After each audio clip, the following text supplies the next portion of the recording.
Assalamualaikum warahmatullahi wabarakatuh. Saya Zahwa Dialia Wulandari dengan NIM 202404011116.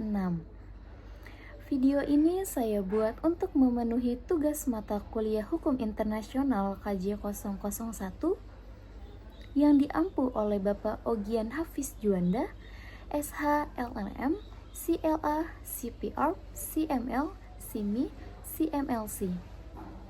Pada video kali ini, saya akan membahas salah satu sengketa kedaulatan wilayah yang paling penting dalam sejarah hubungan Indonesia dan Malaysia, yaitu sengketa kedaulatan atas Pulau Sipadan dan Pulau Ligitan antara Indonesia dan Malaysia yang akhirnya diselesaikan di Mahkamah Internasional atau International Court of Justice. Baik, sebelum masuk ke analisisnya, saya akan jelaskan dulu latar belakang dan kronologi sengketa tersebut.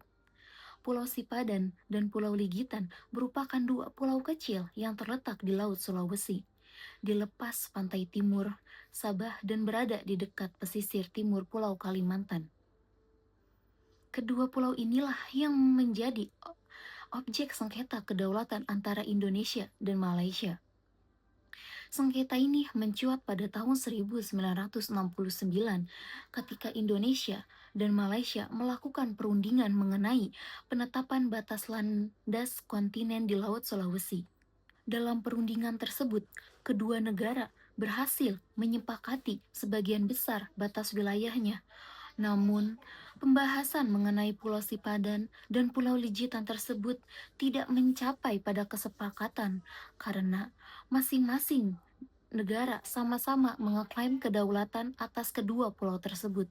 Yang pertama, Indonesia mengeklaim bahwasannya pada konvensi tahun 1891 antara Inggris dan Belanda yang mengatur pembagian wilayah kolonial di Pulau Borneo, Indonesia berargumen bahwasanya konvensi ini menetapkan garis lintang utara sebagai batas wilayah kekuasaan kedua negara kolonial saat itu, sehingga pulau-pulau tersebut termasuk wilayah Belanda yang kemudian diwarisi oleh Indonesia sebagai negara yang merdeka. Indonesia juga menyertakan bukti aktivitas seperti patroli Angkatan Laut Belanda dan Indonesia di sekitar wilayah tersebut. Namun, yang kedua, Malaysia mendasarkan klaimnya pada rangkaian peralihan hak berasal dari Kesultanan Sulu hingga akhirnya diteruskan kepada Inggris sebagai penguasa kolonial Sabah dan kemudian diwariskan kepada Malaysia.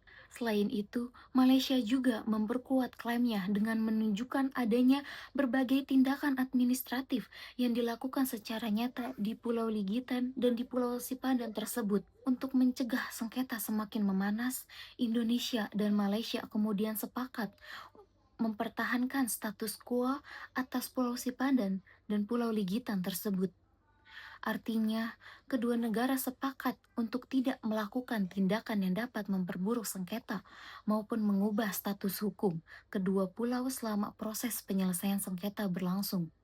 Meskipun demikian, kedua negara tetap memiliki perbedaan penafsiran mengenai pelaksanaan status quo tersebut.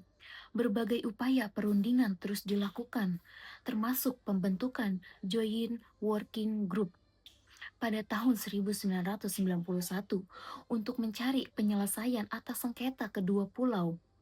Namun, perundingan tersebut tidak menghasilkan kesepakatan. Oleh karena itu, pada tahun 1997, Indonesia dan Malaysia sepakat menandatangani Special Agreement, yaitu perjanjian khusus untuk menyerahkan sengketa tersebut kepada Mahkamah Internasional atau International Court of Justice di Den Haag, Belanda, agar diputus berdasarkan hukum internasional. Telah melalui proses persidangan tersebut pada tanggal 17 Desember tahun 2002, Mahkamah Internasional menjatuhkan putusannya dengan 16 suara berbanding 1 yang menyatakan bahwasanya kedaulatan atas Pulau Ligitan dan Pulau Sipadan tersebut jatuh kepada Malaysia.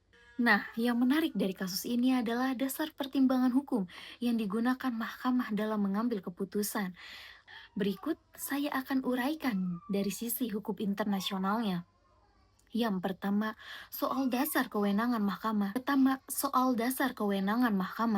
International Court of Justice berwenang mengadili kasus ini karena kedua negara secara sukarela menyerahkan sengketa ini melalui Special Agreement di tahun 1997. Ini sejalan dengan pasal 36 Statuta International Court of Justice yang menyatakan yurisdiksi mahkamah mencakup semua perkara yang diajukan pihak-pihak yang bersengketa, dan juga sejalan dengan prinsip dalam pasal 33 Piagam PBB yang mendorong negara menyelesaikan sengketa secara damai, salah satunya melalui Badan Peradilan Internasional. Dan yang kedua, dan ini bagian inti dari putusan soal konsep efektif. Dalam hukum internasional, efektif merupakan prinsip yang menilai tindakan nyata suatu negara dalam menjalankan fungsi pemerintahan atas suatu wilayah. Dengan artian yang dinilai bukan sekedar siapa yang mengeklaim wilayah tersebut atau memiliki hubungan sejarah, tetapi siapa yang benar-benar menjalankan kewenangan negara secara nyata, konsisten, dan berkelanjutan di wilayah tersebut. Dalam perkara ini, mahkamah menemukan bahwa pemerintah kolonial Inggris yang kemudian hak dan kewenangannya diteruskan kepada Malaysia telah melakukan berbagai tindakan administratif di Pulau Sipadan dan di Pulau Legitan tersebut, seperti mengatur pengambilan penyu, pengelolaan penyu, membangun dan memelihara mercusuar, serta melakukan pengelolaan administratif lainnya.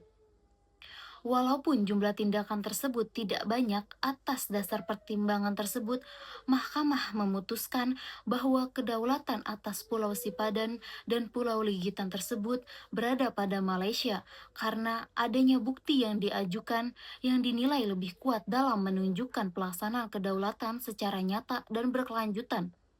Sebaliknya, bukti yang diajukan Indonesia berupa patroli angkatan laut Belanda dan Indonesia dinilai Mahkamah Internasional belum cukup untuk membuktikan adanya pelaksanaan kedaulatan atas Pulau Sipadan dan Pulau Legitan tersebut. Menurut International Court of Justice, patroli tersebut hanya menunjukkan kegiatan pengamanan wilayah, bukan tindakan administratif yang mencerminkan pelaksanaan kewenangan negara. Sementara itu, Malaysia berhasil membuktikan adanya penguasaan efektif melalui berbagai tindakan administratif, seperti pengaturan pengambilan penyu, pengelolaan penyu, serta pembangunan dan pengelolaan mercusuar. Dari pembahasan kasus Pulau Sipadan dan Pulau Legitan tersebut, dari pembahasan kasus Pulau Sipadan dan Pulau Legitan tersebut, saya bisa menarik beberapa kesimpulan.